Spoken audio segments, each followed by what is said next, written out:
Welcome everyone for the Bharat Connect's next edition for July month. The topic we are going to have today is how satisfied are you with the customer service we offer, right? So the topic sounds like a very simple, but yeah, it has a lot of meaning behind it and a lot of different take from different customers and different companies altogether. So let's do a deep dive into it, and then let me introduce the topic and then our panelists, and then we'll jump right into it, right? So let's take a moment to think about the last time you reached out to a customer service team. Maybe you were stuck on hold, endlessly waiting for someone to answer, or maybe if you are lucky, you spoke to someone who truly listened and resolved the issues right away. Sounds simple again, but sometimes some bad experience can leave a bad taste, and to some of the customers for whatever the reason it is, right? More often than not, it is the frustrating experiences that stick with us, right? For instance, talking to agents who sounds like they are reading off a script, repeating your problem again and again, getting transferred from one department to another, ending up more confused and than when you started. So you sometimes you are dealing with this problem more than trying to resolve your problem, and then so it's get confused, who should I now talk to, or whether will they be able to solve my problem, or is it even a problem or not, so all kinds of confusion, right? So these experiences, good or bad, don't just fade away, and they shape how we feel about a brand. They influence whether we trust it, recommend it, or walk away from it. So so three distinct outcome, so as a brand, as a company, so we have to think and work towards what is that we need, where we want to be, right? So in this panel, we are going to talk about these real human moments, the kind that leaves a mark, and we will explore how organization can learn from them, and not just fix what's broken, but to design service experiences that truly meet and exceed customer expectations. We have four panelists today. We are lucky to have four. We usually have three. We try, but we are not lucky all the time. So today is one of the good session we are going to have, because we have four panelists. So let me give a brief introduction to our panelists. So let me start with Krishnan Chidambaram.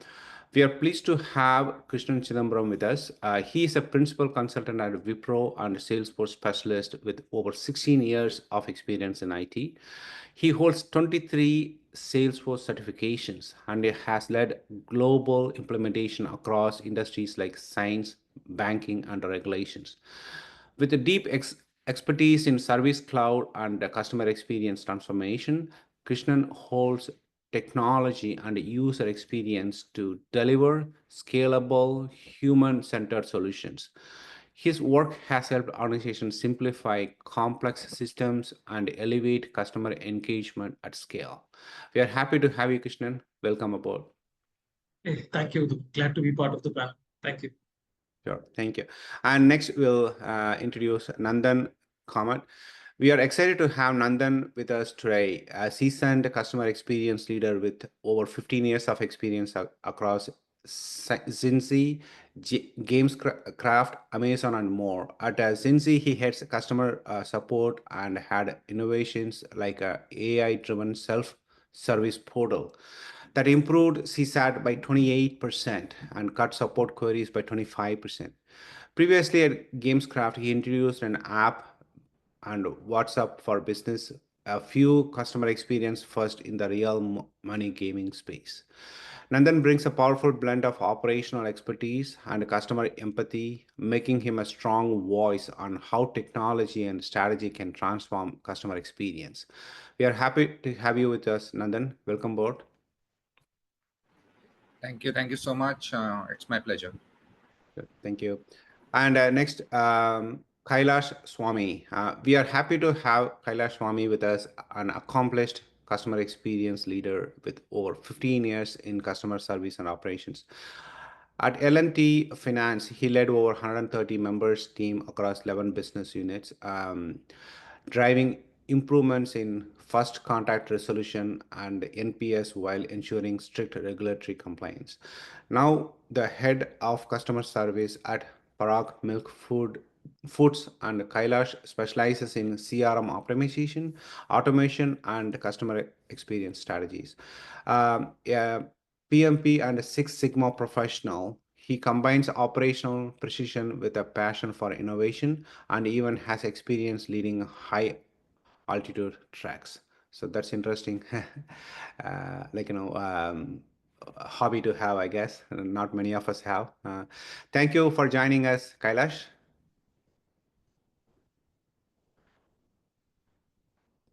Okay, Kailash, are you there? Okay. If you are, you Am I can. audible? Yeah, you are now. Yeah, Yeah. you are. Thank you so Yeah, much for that introduction. Thank you so yeah, much. Okay, absolutely. Yeah. happy to be here. Yeah, thanks. And the last fourth panelist is Anish. Anish is a seasoned customer experience leader with over 18 years in banking and financial services.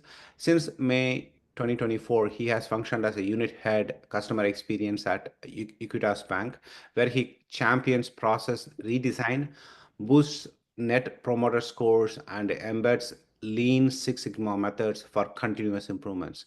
Before this, Anish transformed compliance and service excellence teams at Rack Bank and ADCB in the UAE. He is a Prosky certified change practitioner and a master black belt with a leadership training from IIM Ahmedabad. And regularly shares insights as a blogger and speaks on a CX and digital transformation. We are happy to have you with us, Anish. Welcome aboard. Thank you so much for the introduction. I'm very happy to be here. Yeah, so we'll start the topic once again. I'll say the topic one more time. How satisfied are you with customer service we offer? Okay, so the discussion points are going to be just guiding us into a few of the interesting areas where we want the discussion to be focused on. So please feel free to share. So the first discussion point is going to be for all four of you. How often you walked into a coffee shop and saw the barista remembered your name, right? Have you ever faced a situation where the customer support agent turned a disaster into delight?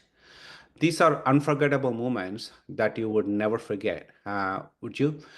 Can you share the most memorable customer service experience you have had, both good and bad, and how it has shaped your expectations as a customer? So we'll go from the customer's perspective first, and then we'll dive into the other topics. So whoever wants to start, yeah, please. Can I start? Absolutely, yeah. Okay. I just want to recollect one experience that I had. This was in 2022, when I was actually flying from UAE to Chennai. This was after the pandemic situation. Um, Apparently, while the gates were open and they said like you can fly, that was actually just before my birthday. Uh, I took an economic class. I didn't know, but I was upgraded to business class for no reason. I thought, okay, maybe the flight is full, so I was upgraded. And the biggest surprise that I actually got was at 12 o'clock when the crew actually announced my birthday. Um, that's more of an emotion. That's more of an emotional aspect because for almost 1.5 years we were isolated, no contacts. We were completely in the pandemic mode. Uh, we never thought about relationship and everything, and all this while you were actually completely out of it. And Yeah, suddenly, these airlines upgraded. I didn't know that it's because of my birthday they upgraded. That was not even informed to me. yeah, The crew informed and celebrated my birthday in the air.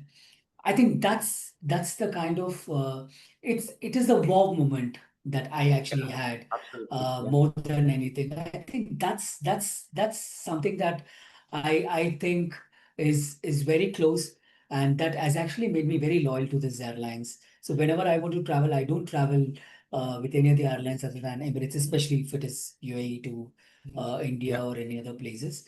But that is the kind of emotion that it has created. I think that's absolutely the wonderful experience. Yeah, this is, yeah. So these are the, like, simple, like, good thing, brand can ever do, right? So it's not only they made you as a loyal, customer, and they made you speak good about them, which is, Yes.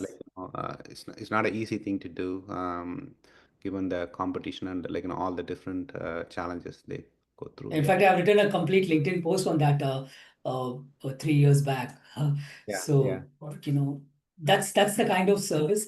I would have had many worse experience with them, but this Yeah. one experience has actually made them very loyal to them. Yeah, absolutely. Yeah. Thanks. Okay. Who wants to go next? I can go. Sure. Okay, so this is something that happened, a few months back. So I've, started, showing interest in, running. So I joined a group of, people. So I also feel motivated seeing others, running, because you spend most of the time in a sedentary job. So just to, keep moving. So when I started off running, so there were things that I wanted to buy, for running, right? The Yes. dresses and shoes and all that, right? So among the runners, I got a recommendation that I should go and check out Decathlon. Okay.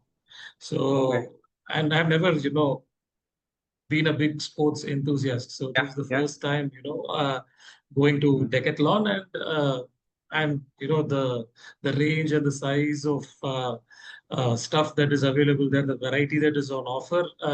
I was just very surprised.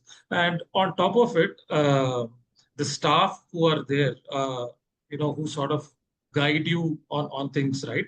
So if you ask them any questions, they'll give you a complete detailed picture of what it is and things, and they leave it at that. There's nothing that is enforced on you to buy something. You just get the details, you make your own decision, and you do your purchase basically. So this is how the buying experience was. And as part of the program, I had to finish a 5K, and as soon as I completed the 5K, then I see a pop up which says that Decathlon is opening a new store close by. And I think Decathlon never uses celebrities to sort of popularize their brand. But instead, what they did, they had organized a virtual run, which was notified among runners, and to celebrate their new store opening. So what they did, they announced a 3K run, which is a virtual run. So by virtual run, what they mean is you can do the run at your convenience. You just record it in an app, and you probably book for the event. And on that particular day, which is supposed to be their store opening day, and when I looked at the store opening time, it was 6 to 8 in the morning. So I never understood why 6 to 8 in the morning. So then I realized that most of the runners in the city, right? So they usually start in the morning 5:30, and they try to finish around that Yes. time range. So the idea was to invite people to come to the new store. So you come there, you collect your runner's medal, the T-shirt, which are all souvenirs that they are giving for the run that you do, and also you get a chance to look around the Decathlon new store. So as I said, right, so once you get into Decathlon and you come to shop something, I realize that you don't end up buying just that, but there's a lot of opportunity that you go end up buying so many other things. And the store is also organized in such a way where there's a lot of cross sell opportunities, where you come in for something, you get to see something else. All these things were so neatly done that what happened was, what I felt was, they are more focused on probably people who are beginners with reasonable budget, who are looking for something to buy. And this is a certain way to popularize that there is a store available here, and you could come in and check out things. So next time, right, if there is something that I want to buy, the first thing that would come in my mind probably would be Decathlon. And around the year they keep doing these events, so they're constantly there, and it's also in a way promoting good health, good lifestyle and things. Yeah. And on top of all these things, when I went to do that purchase before all these events that happened, right? So I was more concerned that, I had to take my daughters. So I was more concerned, how am I going to keep her occupied there? But, to my surprise, there is, a certain kids area to play, or even, kids, they themselves can pick up things and, drive vehicles. They are occupied in their space. So it ended up in a way where I completed what I wanted to buy, but she was still busy. So in Yeah. that way it worked. And next time, probably if I want to go, I can take her, and she'll also be occupied, I'm also occupied. Yeah. So in Yeah. that sense, what I felt was, you get everything under a single roof and you're not forced to buy anything. So that's something that was overall incredible experience, Yeah. with Good. Yeah. Decathlon. Yeah, good experience. Yeah, even I have been to their store like many times. Yeah, it's a very very good place to be. Yeah. Okay. Thanks, Krishnan. Yeah. So Probably I'll go next. sure. Sorry. Yeah, go ahead, please. Yeah. So this one is from a hospitality brand in India, and I was traveling with my family to Goa. But it happened that at the last moment, there were some issues and all. We had to, we almost had to cancel the trip. So in this particular case, my booking with the hospitality brand was, non-refundable and no date changes, so on and so forth. But it was a genuine situation. So as a last minute ditch effort, I just dropped an email to the brand's support team that so and so is the issue, and if you can please reschedule it. And since it is completely my bad, you can provide me any dates which is suitable for you when the hotel occupancy is low. And I actually had no hopes, because I was expecting a simple automated email saying that your booking is non-refundable, so on and so forth, standard emails which they have. But in this particular case, I got a response that so and so dates are available and we are happy to accommodate you on so and so dates. If it's okay, you can please confirm.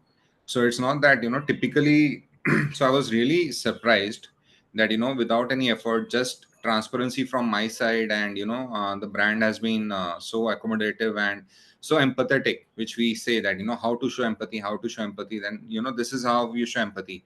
It's not that the brand requested for any documents, so on and so forth. It was a very simple this thing, based on understanding and cooperation and trust.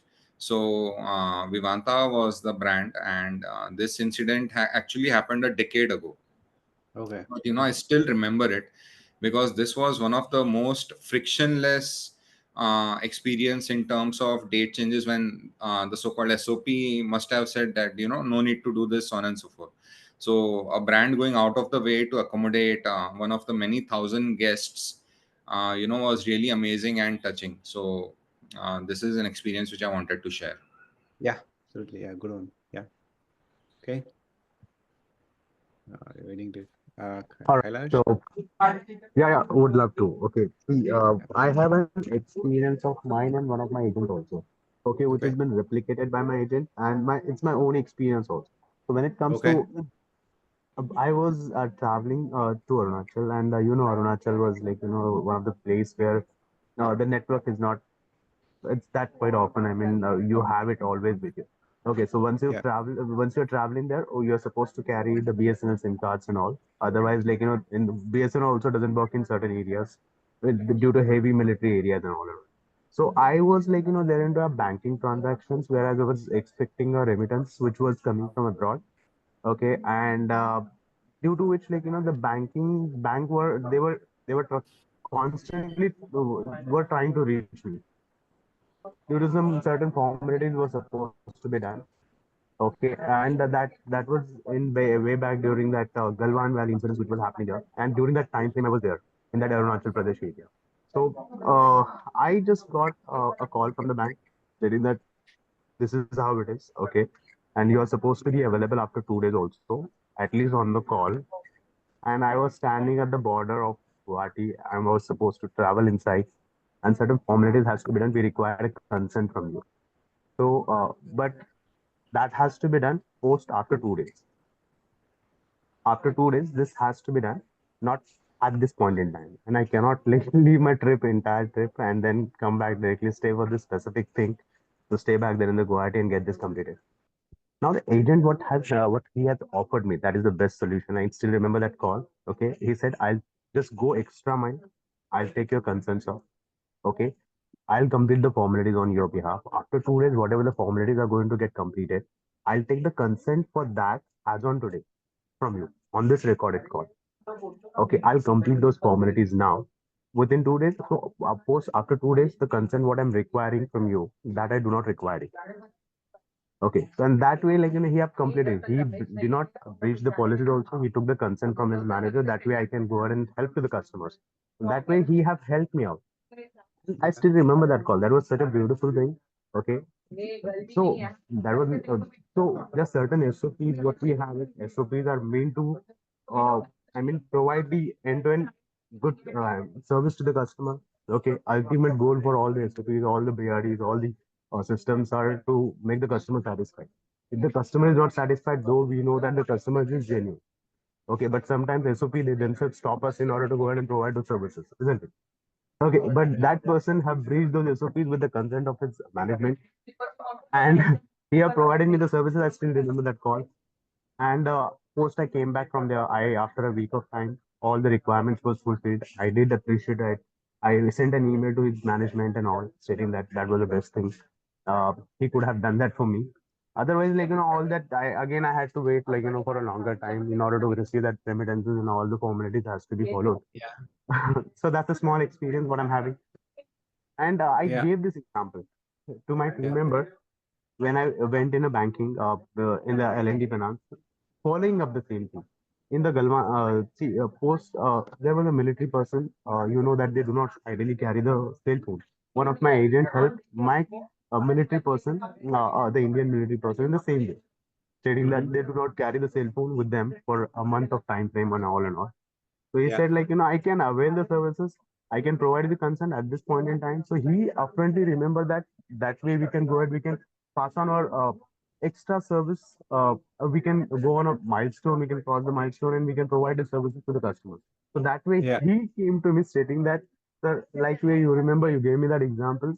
Okay, can I exercise this example with this customer because I think this is a perfect way we can put it across. Okay, so I really appreciated him. I said, please go ahead. If you find it the customer concern is really genuine, we can go ahead. We can reach at some limit certain SOPs also. That won't be a Yeah. problem. Yeah. Yeah. Good one. Yeah. Thanks, Kailash. So yeah, so now as a customer, now we heard four different instances where we are so delighted and remembering these interactions for so long.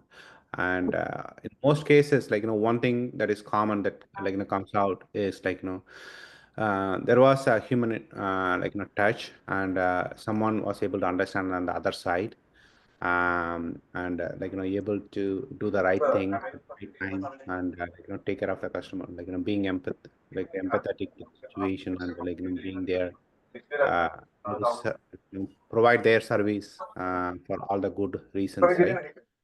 That's yeah. So that's a point that comes out to be. Okay, so now next discussion point is going to Nandan.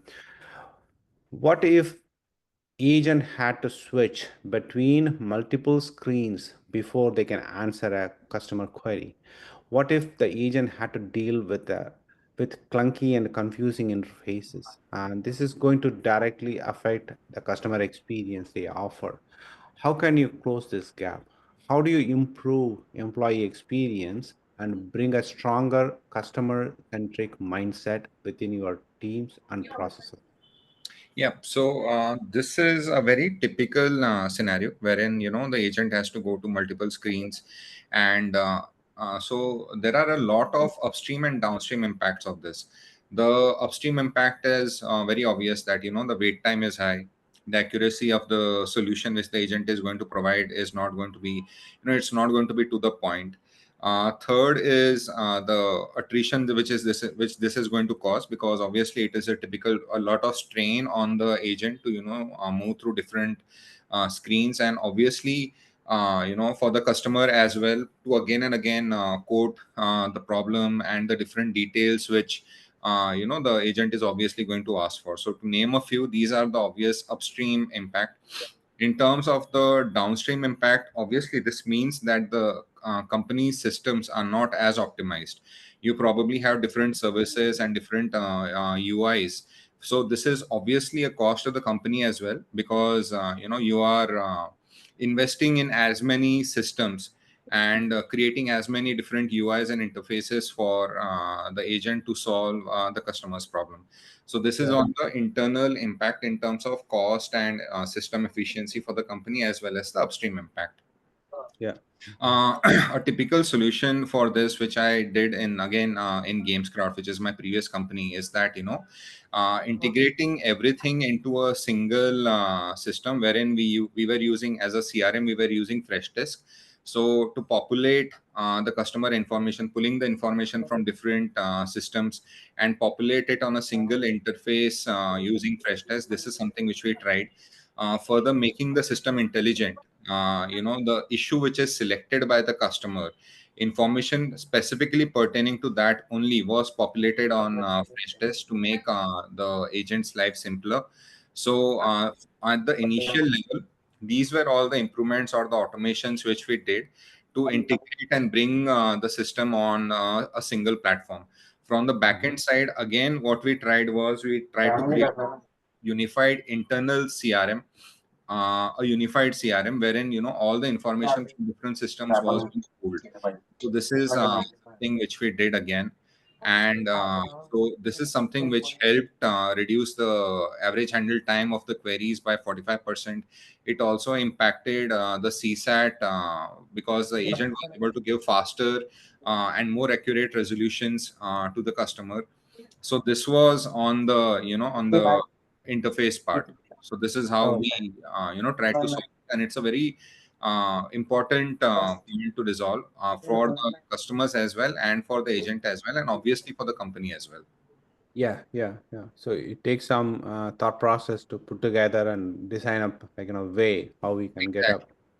up interface in a better So there way. are a lot of layers into this, that which are the most common queries, Yes. which is the most important data points which are required. Are these data point part of any infosec or compliance regulations, wherein these can be passed on to the CRM interface, so on and so forth.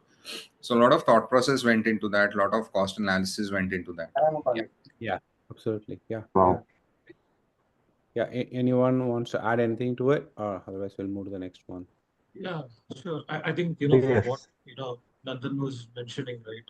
So, Yeah. obviously they had used Freshdesk there. So in Salesforce, we have something called, Service Cloud. So there is, something called as a service console in that. And what Salesforce has been doing is, try to have multiple components that, has pockets of information in that console, Yeah. which will be beneficial for the customer service staff, was something that they have been doing. But obviously there is a threshold to the number of components that you can put in that space.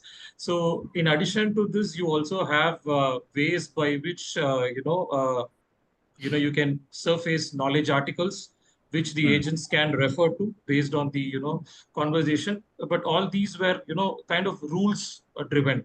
So these were the earlier versions of chatbots and the other automations that were there. So now with this latest agent force, which I mentioned, right, when we were just discussing about this, where they are trying to push for an AI which understands context and would also help you in generating messages or solutions from the whole bunch of articles that are already there in your system. So understanding the context and also generating the solution would also add to the agent's advantage of dealing with the issue at hand. So this again would help them do their job much better than what it is right now. So that's one constant push that is happening. It's early days, but this agent force, which is like an embedded AI layer, is maturing and coming up to speed. And there is something dedicated for the customer service agents itself that we are working towards. So this is something that's being, rolled out across, multiple customers also today. So yeah, that is something that probably, can help agents. And like we were discussing, right, even before it comes to a human agent, if there is a possibility where this can be deflected at a self-service, portal, then nothing like it. So Yeah, these yeah, are, couple of things that, probably can improve the deflection rate. absolutely. Yeah, yeah, yeah. Thanks, Krishna. Okay. Well, I would like to add, my boss told me once, like, start counting on number of clicks what agent is doing on per screen. Okay. Okay, in order to find out one single information. Yeah. So it triggered me, like, if that deep, if we can go and we start counting it, okay, I'm sure, like, we can save a lot of time of the customers as well as for the agents also. Okay. Right. Yeah. So what he said exactly, though, like, I'm still struggling in order to go ahead and what he exactly saying to be exactly followed in the each and every single processes. But it really drives me, okay, to reach that end goal. How we can go ahead and like make a single small dashboard for all the visibility of the entire customer journey. Okay, which gives me the all the information in the compact and one single screen. We are Yeah. using the ERP in our process. ERP is an in-house built application, though Okay. it's quite critical.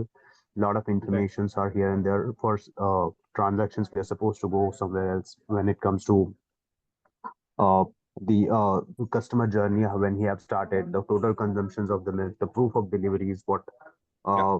what is happening towards to customers. We are supposed to go on a multiple pages. So in order to give the two to three different answers for customers concerned, we are supposed to open at least like 4 to 5 different tabs.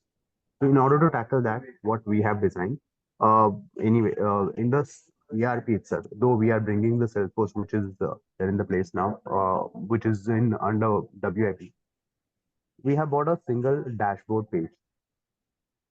We can take out multiple information out of the ERP, plug into the different softwares through the APIs. But within the same application, why are we not going and you know making a small dashboard? That's what my thought Yeah. altogether. So we have initiated that baby. We are bringing all the details from the different various pages throughout the ERP itself, and on a single dashboard has been created where at least like 60 to 70% of the information and the summary of the information will be visible for the of the customers, and which through which we can go ahead and we can have this discussion with the customer. Okay. So that is really working for me. Okay, now that has made my agent life also quite easy. Agent is also Okay. happy, and we are trying to improve that same stage to the next level. That's Yeah. what Yeah. we are taking so far. Okay. Sure. Yeah. Yeah. So I'll quickly tell you the two Yeah. solutions that we implemented. So in banking, integration is the most complex thing. You Yes. have a separate credit card system, you have a DBMS system. So getting those data is not that easy. But as what Nandan and Krishnan said, yes, CRM plays a very important role. That is where we had the customer 360 view, where you get all the information about the customers, his transactions, his queries, and everything. That's part one of it. And the second thing that we actually did was on the speech text analytics. So what Okay. happens when the agent logs in? He will also be able to see the sentiment score of the customers, how many Yeah. interactions they have had. That really helps him to actually understand what was the issue. See, the reason why we toggle with systems is first understanding what customer is actually talking about. And we also ask the customer to repeat the same issues again and again. But when you have that information handy, you know what is the issue, you go to the right system. That's the most important thing that we have done. So these are the two major solutions. But of course, for Nandan, Krishnan, and Kailash have already told about that. That's the same solution that we have implemented.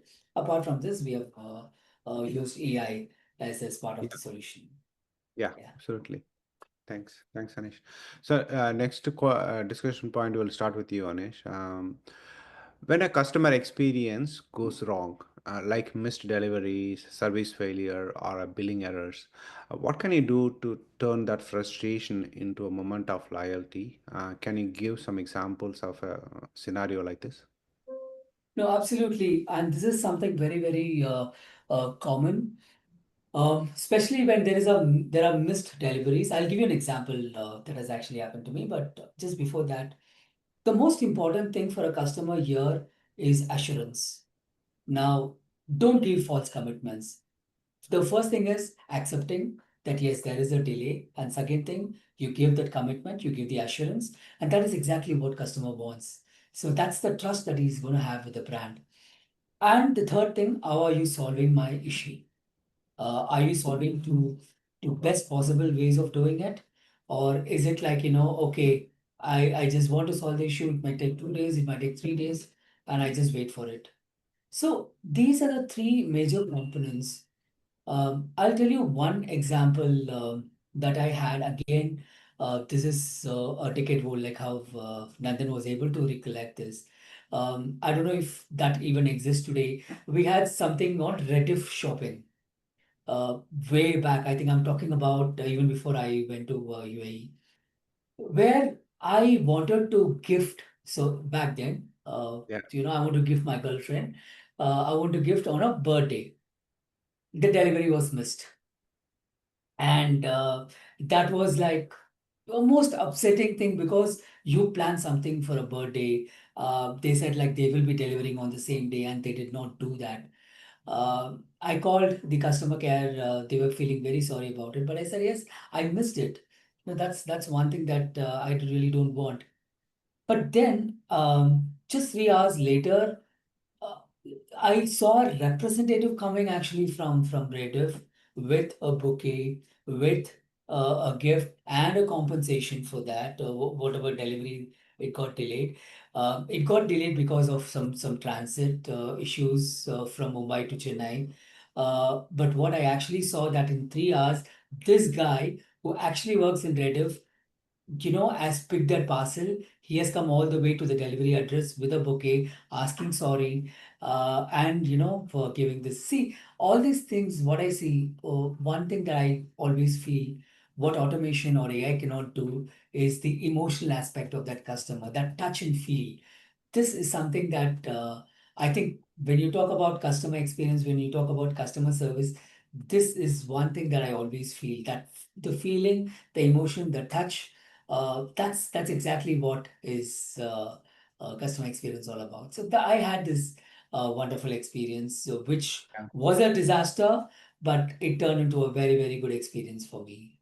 Yeah, yeah, yeah. When things that you cannot control, even the company cannot control, right? Like the transit issue, like they are obviously dealing with some other partners to make that transfer happen. But then, right? So the shipping something goes wrong, Exactly. and so they had to deal with that, and then they had to deal with the customer on the other side, and so meeting their expectation. Yeah. So And literally technology. that walked extra mile.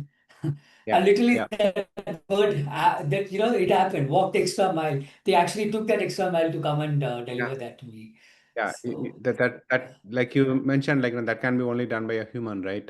So the technology boundary stops there, right? So within everything, something goes wrong, some procedures not followed, or those things, technology is good at, but here the boundary stops there, right? So yeah, okay, So yeah, good maybe one, yeah. just want to add, maybe Um, this point is not very relevant to this question, but since you talked about for what technology and human cannot do. See, in a banking sector, when there is a fraud, there is a transaction that has to be disputed. These are the things what I have given as a solution, that it will not be handled by bot at all. It will be handled by hmm, human, because customers don't call just to say that, I lost my card. It's because someone has to hear it. Someone has to feel about it. Someone has to empathize it. yeah, Maybe that is something, maybe in the future bot can actually do all these things. But till now, I don't see that bot can handle emotions of a customer. And yeah, that has to be handled by a real person. yeah, absolutely, yeah, yeah, yeah. Thanks, Anish. Yeah, yeah. Yeah. Okay. So Kailash, Krishnan, you guys have anything to add? Just one point, Anish already highlighted that, but just to reiterate it, it's when situations go wrong, typically the customer support team, what they have to do is, not let the trust break. Yeah.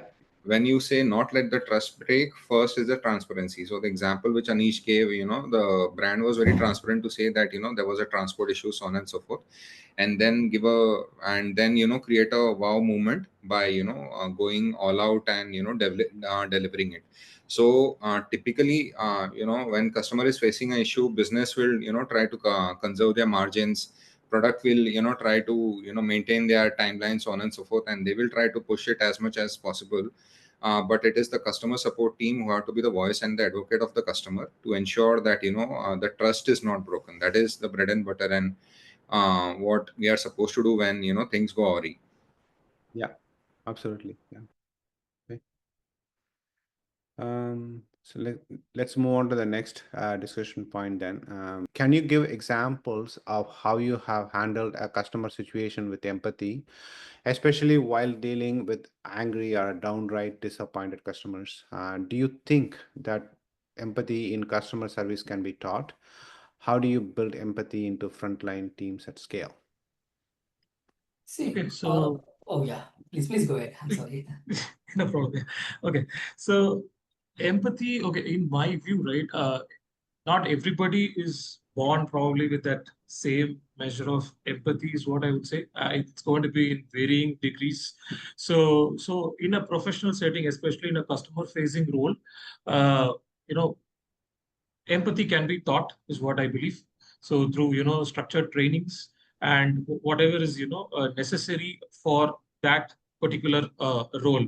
So I would say it's something that's not everybody is born with, but with this structured learning, right? So people could go their way handling things, and a personal example of a customer that I was dealing with, not angry customer. This is a little different actually. So I I had worked with a pharma customer. So in the pharma customer, I mean in that industry, right? So we had a customer service center where people call it if they have any complaints with the packaging of the drugs or if there are any other issues with drugs. And in addition to it, they also call you if they face any adverse effects of consuming that drug. So when calls that come related to the adverse events, it becomes even more critical that the customer agent sounds empathetic in getting the details, where like what Anish was talking earlier, right? So it's I mean the customer feels a little assured that somebody is giving a patient ear to hear them through their problem, because the problem has happened and now we are trying to make note of the problem and you're trying to report it, so the damage is done. So now you're at a position where you can at least assure the customer that things would be taken care. And obviously in pharma industry, the adverse events are like something that needs to be reported within 24 hours, so that subsequent actions are taken. That's the technology part.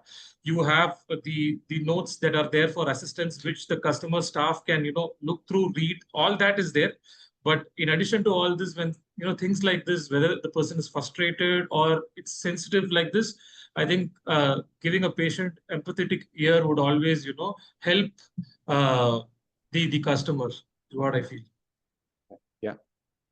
Thanks. Thanks, Krishnan. Anish, Nandan, you were trying to say something? Yeah, just trying to add to Krishnan's point. So while working in the real money gaming industry, so in this particular case, there used to be customers who used to go overboard and spend a lot on the platform, and then they used to call, and they were very emotionally disturbed. So we identified that, and what we did was, we tried to onboard a mental health partner. But having said that, the first calls will obviously we have to be answered by the support agents. So what we then did was we did a EQ test to identify, people who had relatively better emotional quotients, and then we worked with them, we trained them, so on and so forth. So to answer your question, is everybody born with the same level of empathy? No, it's even the five fingers on the hands are not the same. So we identified them, and we identified people who had the potential, who can scale up, and then we worked with them, trained them, so on and so forth. And then we built a system wherein such calls get transferred to these people. They talk to the customers, they initially calm them down, and then we further direct them. If at all the customer is okay, we further direct them to the counseling team, so on and so forth. So Okay. this was the approach wherein we try to identify people with high. Okay. That's a good point, I guess, because yeah, not all of us are having the same skills or same, Absolutely not at all true. So yeah, yeah. It makes your job a lot more easier if you're able to select people who are good at it. So it's correct. just much easier. Yeah, yeah, yeah. These are not something that you can teach. Okay. Absolutely. Thanks. So the last point, go back to Krishnan again. I am sure we don't have to keep looking at long term when it comes to customer experience. Can you give some examples of small changes that you implemented that has helped enhance customer satisfaction? Okay, small. Okay, so sure. Uh, so in terms of, I mean, obviously working in Salesforce, right? So obviously there is a elaborate UX workshop that is done to understand how a particular customer journey would be, and there are a lot of back and forth that happens before we could nail down uh, an employee facing UI that we are going to put out. And in most cases what happens is you discover something completely new after it is put to use.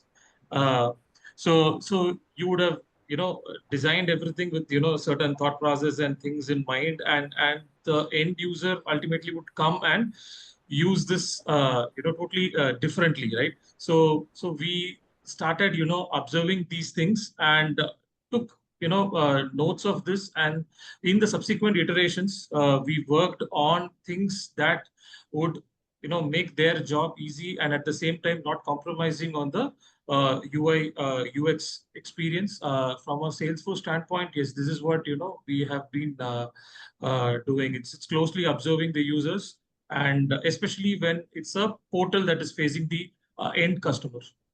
Okay. Okay. Okay. Thanks, Krishnan. So Nandan, Anish, you want to add anything to it? Yeah, definitely. See, Yeah. when we talk about small but a significant change in terms of banking, um, I would say SMS played a major role for these customers. Most of the calls, or the most of the frustration that customer has is on the charges that they have. It's on the transactions that they've done. It could be even on the due date, CMI, whatever it is. The only thing that we did was that pre-notification that we sent to the customers. Yeah, okay. See, for example, only six transactions are free. The seventh transaction is going to be chargeable for them. Okay, the only notification that we had is, okay, every time they do a transaction, we say 3 out of 6 transactions done. You only have 3 more transactions. 2 out of 6 transactions being done. I mean, 4 out of 6. You only have 2 now. So what happens here? The customer is notified. The customer is given the clarity, and this is a kind of very small change that I've done. But look at the effort that it has had. It had actually reduced my call flows, my calls to around 32%, especially on the first week of the month. It's a small change. It's a significant change. And it's a quick win for me actually. Yeah. So I think we have done small things here and there, but something that I really wanted to highlight is this one. Okay. Yeah. Yeah. That's a very good example, actually. Being transparent and keeping them informed. So let them make a decision, and then so they are not end up getting surprised and then making that call, right? So yeah, so it's a better way of handling it. Absolutely. Okay. And then you want to add anything or? Just adding to what Anish said, transparency is very important. And similar said, Anish said that we started sending SMS. So in our case, we tried to embed those notifications in the customer's journey as well, so that on when he comes on the particular page where he's going to do a transaction or something, so over there itself we put out notifications or messages saying that this is going to be the impact, these are the charges, so on and so forth, why the charges are there, we try to provide as much information without encumbering the customer's experience. So transparency is the key to ensure that the customer doesn't get any last minute surprises, and preemptively we are able to eliminate the customer's query. Yeah, good. Thanks. Thanks, Kandan. Yeah.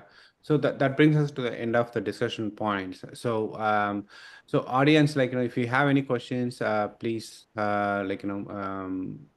you can ask them questions to panelists now, or you can send us via chat also. So and then we'll have the panelists go through they can clarify your questions. While you are doing that, so let me go ahead and then thank our panelists.